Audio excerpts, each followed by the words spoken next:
Qu'est-ce qu'il y a dans cette boîte, Mère Noël? Avant de passer à la dégustation, restez bien jusqu'à la fin de la vidéo parce qu'on a une petite surprise pour vous. Salut brasseurs, aujourd'hui on va brasser la single hop du mois de mai, une American Wheat à la Mario.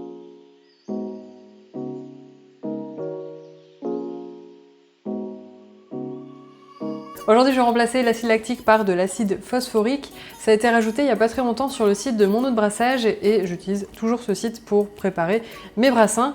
Donc voilà, je me suis dit que c'était l'occasion de tester, voir si on avait une différence justement avec l'acide lactique. Pour ma liste de grains, comme son nom l'indique, on travaille sur une American Wheat. Je vais partir sur 50% de froment. Je vais compléter ça avec un quart de Pilsen pour ajouter un côté légèrement sucré, légèrement maltais. Je fais pas 50-50 parce que j'ai pas envie de tomber non plus dans une bière trop ronde, trop sucrée. C'est pour ça que je vais compléter ça également avec 25% de Vienna. Ça va m'apporter de la couleur et des petites notes de biscuit. Et enfin, je vais compléter cette liste de grains avec 5% d'avoine maltais. Ça va me rajouter surtout un côté soyeux à ma bière.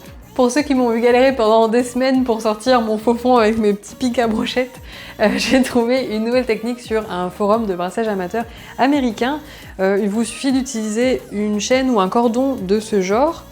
On le passe autour de la poignée de notre cuve. Et on va le mettre directement dans l'un des trous du faux fond. Et on n'a plus qu'à le mettre dans la cuve.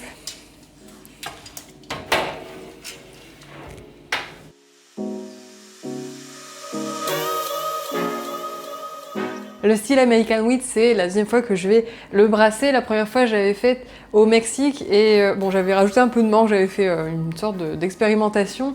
Et ce qui était problématique quand je brassais au Mexique, c'est que j'avais pas de chambre de fermentation. Donc, étant au Mexique, j'avais des températures qui arrivaient facilement jusqu'à 30-35 degrés et c'est vrai que c'était assez compliqué pour vraiment avoir des bières propres et bien faites au final.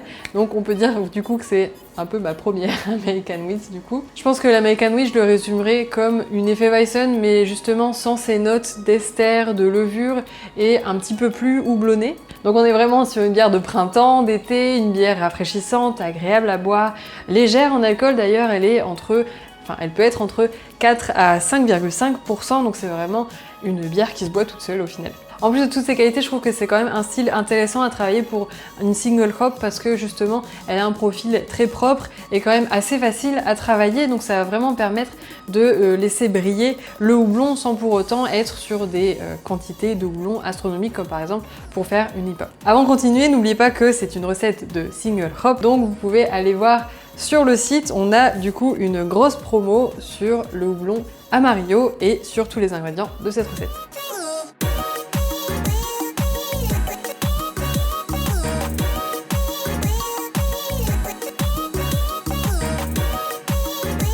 Pour cette recette, je vais simplement rajouter 10 g à 60 minutes, 25 g à 10 minutes d'ébullition et 40 g en off-stand à 90 degrés pendant 15 minutes. Le houblon Amarillo a une histoire intéressante puisque, comme l'Idaho Gem, il a été découvert tel quel dans la nature et il tient son nom du fait que il est tellement résineux et tellement chargé en lupuline.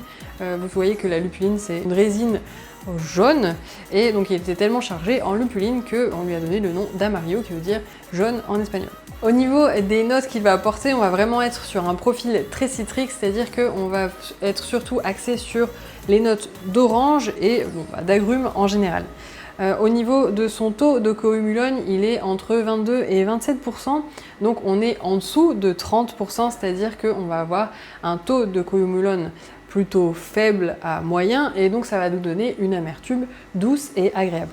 À ce titre, on pourrait par exemple le comparer au Simcoe ou au Cascade, c'est-à-dire qu'ils ont donc un faible taux de cohumulone et donc une amertume agréable et douce, mais à côté de ça, ils ont quand même des notes très fruitées et très prononcées. Pour faire monter cette bière, je vais utiliser donc la Brie 97 de l'Allemand. C'est une levure américaine qui va être utilisée principalement pour les bières américaines, donc par exemple on va l'utiliser pour la Cream Ale ou encore là donc pour la American Wheat. Cette levure, elle va avoir surtout des tonalités neutres, elle peut donner des petite note d'ester, mais c'est vraiment très léger. Elle a une atténuation moyenne, mais une floculation très élevée. Alors, si vous n'avez pas cette levure, vous pouvez très bien utiliser la US 05 de la Fermentis, que je ne présente plus, ou encore une levure Kolsch. Ça va être intéressant parce que on va avoir des notes un peu fruitées tout en ayant un profil très propre. Cette bière, je vais la fermenter à 20 degrés pendant 2 semaines et nous on se retrouve tout de suite pour la dégustation. Avant de passer à la dégustation, restez bien jusqu'à la fin de la vidéo parce qu'on a une petite surprise pour vous.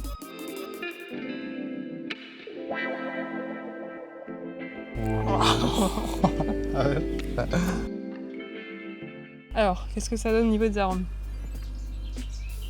L'orange, tout de suite. Ouais. Tellement évidente. Ouais. Et ses côtés citriques et d'agrumes. On a un petit côté floral aussi. La lavande et la camomille, Ouais. des choses comme ça. À bonbons aussi. Ouais, on a vraiment ce côté sucré justement, c'est vrai. Je trouve qu'on n'a pas du tout ce côté note de pain, de biscuit, tout ça. Ici, nous habitons à côté des champs. Et ça sent beaucoup à ces jours-là qu'ils coupe les blés. On sent qu'elle va être ultra rafraîchissante, Oui. super désaltérante. C'est vraiment, je pense, une bière qu'on doit vraiment bien boire en plein été. C'est parfait pour le temps qu'on a pour le temps, aujourd'hui, ouais. Bon, on la goûte?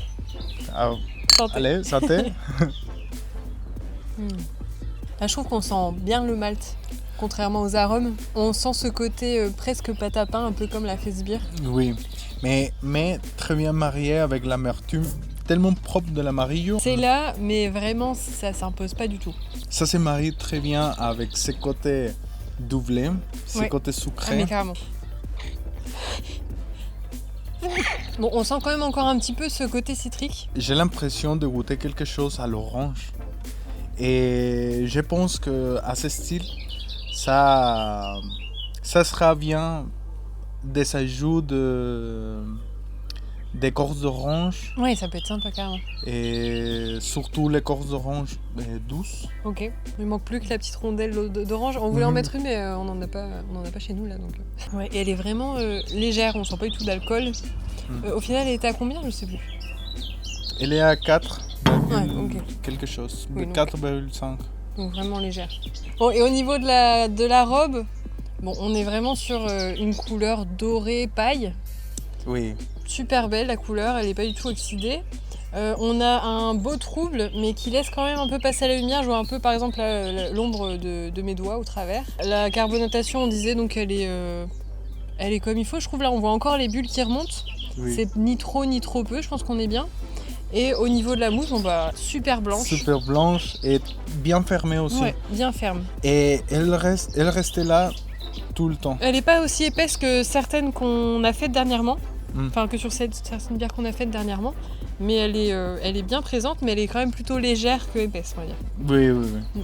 J'ai senti plus le blanc au goût qu'à l'arôme. Bah, c'est marrant parce que j'aurais dit l'inverse. Ah bon? J'ai l'impression que j'ai plus senti au niveau des arômes que des saveurs. Ah ok. C'est marrant ça. Mais t'ajouterais quand même Oui, un dry hop, oui, je pense qu'un dry hop ça aurait été quand même pas mal, effectivement. à un American Wheat, vraiment le côté propre de la levure et ce côté très rafraîchissant et douce doublé et ce côté des agrumes des houblons américains, surtout l'Amarillo, que je pense que l'Amarillo c'est plutôt un houblon pour des IPA, des choses comme ça, mais dans une bière comme celle-là, c'est parfait aussi. Bon, donc je pense qu'on a fait le tour de cette bière. Maintenant, on va arriver, donc, comme vous le savez, comme c'est la single hop du mois, on a la promo du mois qui va être pour justement ce houblon Amarillo. Et d'ailleurs, vous pourrez découvrir d'autres houblons qu'on a reçus récemment. Et on va passer également à la surprise, attention, la surprise de cette vidéo. Si vous nous suivez sur Instagram, vous avez peut-être vu qu'il n'y a pas très longtemps, on a reçu une nouvelle commande de levure Lutra d'Omega Yeast et on avait rajouté quelques petites levures en plus dans notre commande. Et donc pour cette vidéo, on va faire un concours pour que vous puissiez gagner ces deux levures. Donc l'idée en fait ça serait de les avoir prochainement sur notre site, disponible sur notre site. Mais là comme c'était une première, c'est vrai qu'on n'a encore jamais vendu au final de levure liquide jusqu'à maintenant. Et donc on voulait voir déjà comment elles arrivaient directement des États-Unis. Donc pour participer au concours, c'est très simple. Tous ceux qui vont faire un achat Sur ce week-end, donc pendant la promo du Single Hop, ça peut être un achat, vous pouvez acheter du plus petit truc à la plus grande commande que vous ayez jamais passé chez nous. Le moindre achat que vous faites, vous participez au concours et nous, lundi, on fera un tirage au sort. Et le gagnant remportera donc ces 2 levures qui sont donc la Hornindal Gvaik et la Hothead Gvaik. Je veux garder parce que... Oui, en attendant, merci d'avoir regardé cette vidéo jusqu'au bout. Si vous l'avez aimé, si vous avez appris des choses, n'hésitez pas à commenter, à la liker, à vous abonner si ce n'est pas encore fait. Et nous, on se retrouve mercredi pour une nouvelle dégustation. Santé. Santé.